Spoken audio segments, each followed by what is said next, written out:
Hello everyone, ఈరోజు నేను egg masala curry చేస్తున్నా. మీరు కూడా చూసేసేయండి. ఒక పండి తీసుకొని కొంచెం నూనె పోసుకొని మసాలా దినుసులు వేసుకోవాలి. ఇలాచీ, చెక్క, లవంగం, పువ్వు, జీలకర్ర ఇవి బాగా వేయించుకున్నాక ఆనియన్స్ కూడా వేసుకోవాలి. ఆనియన్స్ కూడా బాగా మగ్గాక కొంచెంసేపు మగ్గిన తర్వాతకి మనం ఆల్రెడీ కట్ చేసి పెట్టుకున్న టమాటా కూడా వేసుకొని రెండింటిని బాగా మగ్గించుకోవాలి. ఆ రెండు బాగా మగ్గాక చల్లార పెట్టుకొని మిక్సీకి వేసుకొని పేస్ట్ చేసుకొని పక్కన పెట్టుకోవాలి.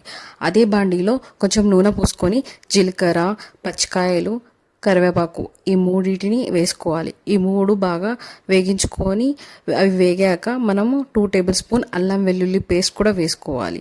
అల్లం వెల్లుల్లి పేస్ట్ వేసుకొని అది పచ్చివాసన పోయేంత వరకు వేగించుకోవాలి. ఆల్రెడీ పేస్ట్ చేసుకుని పెట్టుకున్న ఆనియన్ టమాటా పేస్ట్ కూడా వేసుకోవాలి.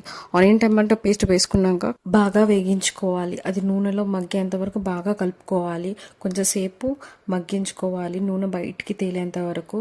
తేలాక మనం పసుపు, జీలకర్ర, ధనియాలు, ఉప్పు, కారం ఇవన్నిటిని వేసుకొని బాగా కలుపుకోవాలి.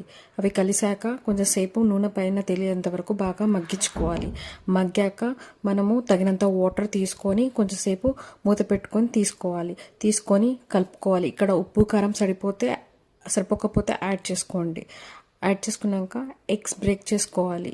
ఒకదానికి డిస్టర్బ్ అవ్వకుండా ఎగ్స్ బ్రేక్ చేసుకొని మూత పెట్టుకోవాలి. ఒక 10 మినిట్స్ పాటు మూత తీసుకొని మనము కొత్తిమీర, పుదీనా యాడ్ చేసుకొని ఎగ్స్ బ్రేక్ అవ్వకుండా కలుపుకోవాలి. మన ఎగ్ మసాలా కర్రీ రెడీ. ఈ వీడియో మీకు నచ్చినట్టయితే కనుక like, share and subscribe to Vijju Surya channel. Thanks for watching. Bye.